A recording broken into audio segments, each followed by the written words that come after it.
to attrition, which means anytime there would be a vacancy, like we had closed the vacancy, we would close it down if it was not an essential position. The problem is that we didn't have that flexibility of having a healthy fund balance. That's two. The second thing dealing with perception is we have to remember what is the purpose of a school district. And the purpose of a school district, whether people like it or not, is to educate our students. The purpose of a school district is for instruction, for better instruction of our students. It's not, and I know this is the trouble part, it's not to be an employment agency. It's hard, I know, brothers, sisters, family members, the whole thing. But regardless, we need to do what is right, and what is right is invest the money in our students and keep a close tap on the number of students. So let me try to answer part 3 of your question. So what happens if we lose more than 30? Let's say we lose 35. That's a legitimate question.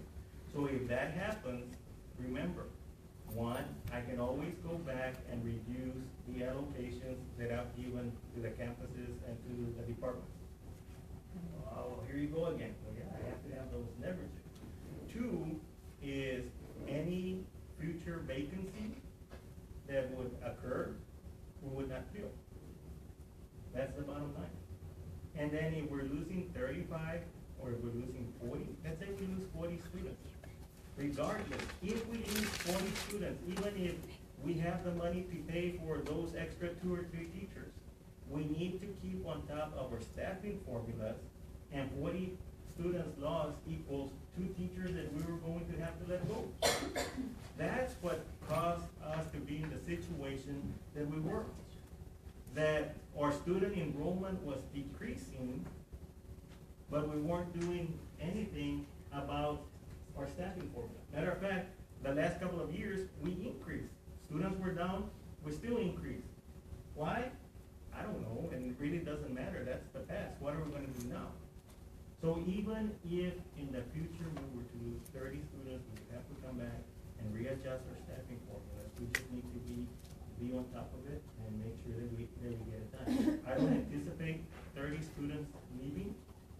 Like I said before, if 30 students are leaving, then we have a bigger problem than just pay increases and tax rates and things of this sort. We have a bigger problem. Sir, I hear you, and you're advocating for your staff, and it's good that they have, superintendent that's wanting them. Are they deserving? Yes, I feel that they all deserve it. But we as board members, it's scary to, exactly what Millie was saying, we had to make the decision and make law. It was a very hard one. And then now we're coming with this. And again, it's not that they don't deserve it. We had some money, more money, or the $3 million, give them 5%. But I'm scared because, one, you say that if we get approved for the loan, my question is, okay, what happens if we don't get approved for the loan? That's a good question. Remember, if we do not get approved for the loan, it's not going to affect how we operate our school district it's only going to have an impact on the month of August. Because once I need 400 to 600,000 to make payroll in August. Once September comes around and our money starts coming back in from the state, we'll be fine. With the amount that we're going to save this year, it's not going to be 600,000, but we're headed in the right direction. With underestimating the number of students for this year, we'll be fine a year from now. So don't get the loan mixed up with operating the school district. The loan is needed, again, as a cash flow for August. So let's say that we don't get the loan approved. Then what? It's going to be tough. Plan B will be, and I'll tell you what Plan B is. Plan B would be go to our depository contractors, which is Capital One Bank, and ask them for a 30 to 90 day short-term loan. By 90 days, because once last part of September comes in, we'll have the money to pay it back. If that doesn't work, then we're going to have more serious problem, and it's going to involve either one of two things. One, talking to our employees and saying, you know what, you were expecting to get paid on August 25th, but because we don't have cash flow, we're gonna have to pay you until after September 1st, when we get our money from the state. Now, is that fair? Probably not. Does that have to do anything whether we approve the raise or not? It doesn't. It's a cash flow issue. That's totally separate than the general pay increase that I'm proposing.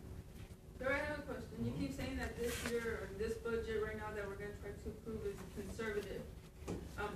Last year, when we built the budget for last year for the 2013, 2014, how many students were you anticipating that we lose? I don't have that number with me. I'm gonna look at Ms. Lawrence or Mr. Ron. Do you remember how many we were anticipating? It should be on the allocations. Okay, all right. For last year? Yes. Let's say it's here.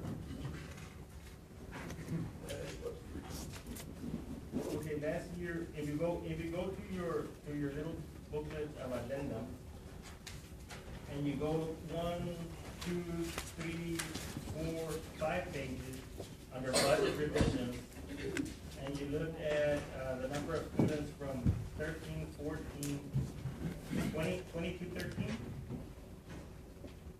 22, 13, that's what it was based on last year. Now remember, the 22, 13 materialized for this year, it was what was built previously. That's the thing, we were not, last year our numbers were pretty accurate. What happened was the state charges you 1 year in arrears. So the decrease was not, the decrease that we experienced of almost $700,000 was not for the 13, 14. It was because of the 12, 13 school year. That whoever at that time, whenever the budget was built. I think if we need the legislative pay in this. Right. But it was from the 12, 13. That's where we got our decrease of the money. The basis is on, the legislative pay is based on say like the decrease in 13 was big. So they decreased our money coming in by a big amount, by a large amount of money. However, our ADA didn't got it up during the year. It slowly but surely, towards the end of the year, we were at a higher, and the 22, 13 now became 1,977, 1,190.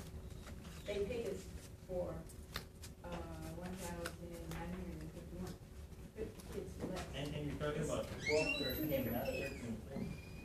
The rest is in the bank. See, And it, the way that here's the way that the state works. I mean, anybody can Google it and it'll tell you this way. The state is paying you 1 year behind technically, based on the numbers. Whether it's up or down, you will get. And here was this is a true story, kind of funny, but a true story. A neighboring school district had a superintendent. This is my first year as superintendent, so it wasn't me being the superintendent of a neighboring school district. But what they said was, okay, we know that our numbers are decreasing, but you know what? The state sends us the money, we're gonna allocate it, we're gonna spend it for whatever reason. Let the state come and take it away from us. Well, that shows lack of understanding, because it's not that you turn around and you write that the school, the TA and check for $5,000, $10,000, $100,000, $1 million that they owe pay. All they say is, okay, Mr. Leslie, okay, Rolando, next year, we sent you $1 million too much. This year, we're gonna send you $1 million less. And that's what happened. The previous year, on 12, 13, we were sent close to $600 and something thousand more. So they reduced it from 13, 14, and in spite of that, of course, with the windmill money, we were able to sustain it. And now we're on top. I feel very strong about our numbers.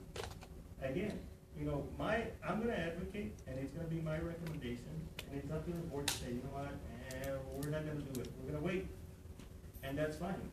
I don't think it's a good thing, but I will support it.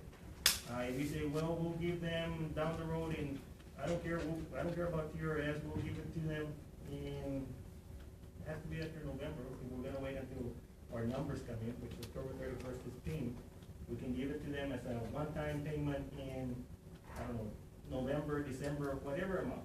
Well, it's not gonna be eligible for TRS. And because it has to be approved prior to the first year of school. So then the question becomes, okay, so TRS, what's TRS? It's only $5, $6 more per month for the teacher because they didn't 1,000, and I'm making the number up, don't quote me on it, but $5 more per month on their annuity? Yeah, that's $5 times 12, that's 60. And if you last 10 years in retirement, that's 6,000. If you last 20 years in retirement, that's what, 12,000. Now, it might not be a lot, but in the long run, it is. So, again, I'm proposing it. I know that we can substantiate the request, but again, if the board says for whatever reason, no, but we cannot administer, we cannot legislate or administer with fear. Where are our staffing formulas right now? For our staffing formulas right now, at the elementary pre-K, K through what, K through second, 22 to 1? Ron, we can get those 22 to 1. Can you get them? I know that K through, it should be 22 to 1. We're running numbers at about 14 and a half across the board. So we're way under what the recommendations of our school TA is. I'm not recommending that we bump it up to 22 to 1 and 25 on anything over 5th grade. There's no need. I mean, we can, but we're gonna be losing, teachers. If you go back to the first report, they said that our teacher to student ratios were fine. It's when you looked at the overall employees versus the number of students, that's where we were not fine. So, again, back to this general pay increase, because it's a big component. If you say, no, we're not gonna do it, that's gonna do anything, the numbers on the budget are not going to change. That just is going to tell me that I have 304,712 to do something else today. Does those 304,712 help me to do my cash flow issue in August? No, it doesn't. Because this is money that will be coming in throughout each month except on April and August. Any other questions? I've got a question. Mhm. On the average, I know, the TABI consultant, Ms. Rada, Mhm. she put here on average salary, our teachers, Indian average, are getting paid 103%, which is pretty much that we're doing a good job at where they're at right now, is what I'm understanding. And if, say, they get a pay increase or salary increase, how much higher would that percentage go? Okay, and that's a loaded question, and I'll answer it this way. Remember, on the average, they're saying that overall, on the average, our teachers are earning 3% more over market. 3% more over market winds up being, for those people in the audience, winds up being, difference in 103 overall, 1,248. But remember, if we don't do anything, we're at 103 off market as of the snapshot date. Everybody's moving 2 to 3 points off, so we're gonna be below market overall. Once the school districts, neighboring school districts approve their pay increases. But are you sure that they're gonna increase their salaries? Am I sure that everyone is gonna increase? No. Am I sure that there are, school districts that are gonna increase? Yes, according to, I know, for example, Santa Rosa, which we compare ourselves to Santa Rosa, they already approved their increases for their staff. I believe it was a 2%, 3%, I don't remember. And what was exactly. their average salary for? I don't have that, I don't have the average salary for it. I might be able to pull it out of here, but I don't know. Well, I'm just saying that, I mean, it doesn't make sense to me that if the average salary is at 103, and then, we add that, I mean, I think it could be already at 106 possibly. No, it's not gonna, I really don't think it'll be at 106. How high do you think it'll go? I think Over it'll, 100%? if, and again, I don't know, but I know it's not gonna be 106. Because if everybody moves up, worst case scenario, we maintain at 103, 3% more overall in the average. But remember, our scale is not equal. The beginning end is not the same as the 15-year-old class and so on down the line. So again, I'm putting a proposal.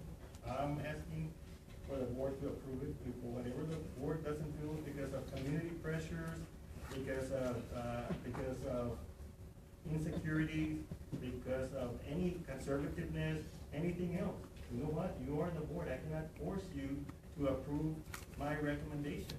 But I can tell you that it can be supported. It can. And my concerns have nothing to do with community pressure or conservatism or anything. My thing is, we compare ourselves to the other districts, yes. Did they lay off 40 people? No. We did. I have a problem with saying, okay, we took all your jobs, we're gonna give $315,000 back in raises. Right. So with me, it has nothing to do with community pressure. And I kind of resent that because I've never come down to anybody giving me pressure on anything. It's something that, thinking over and over in my mind for the last month, I just can't support it. And again, that's fine. If you can't support it, you can't support it. But I can tell you one thing, folks. What Rio Hondo went through is just the tip of the iceberg. You're gonna see that coming from Raymondville in the near future. You're gonna see that coming from San Benito in the near future. You're gonna see that coming from other school districts. Here's the catch, the difference between those school districts that have not laid off people and ourselves. They've been on top of their staffing formula.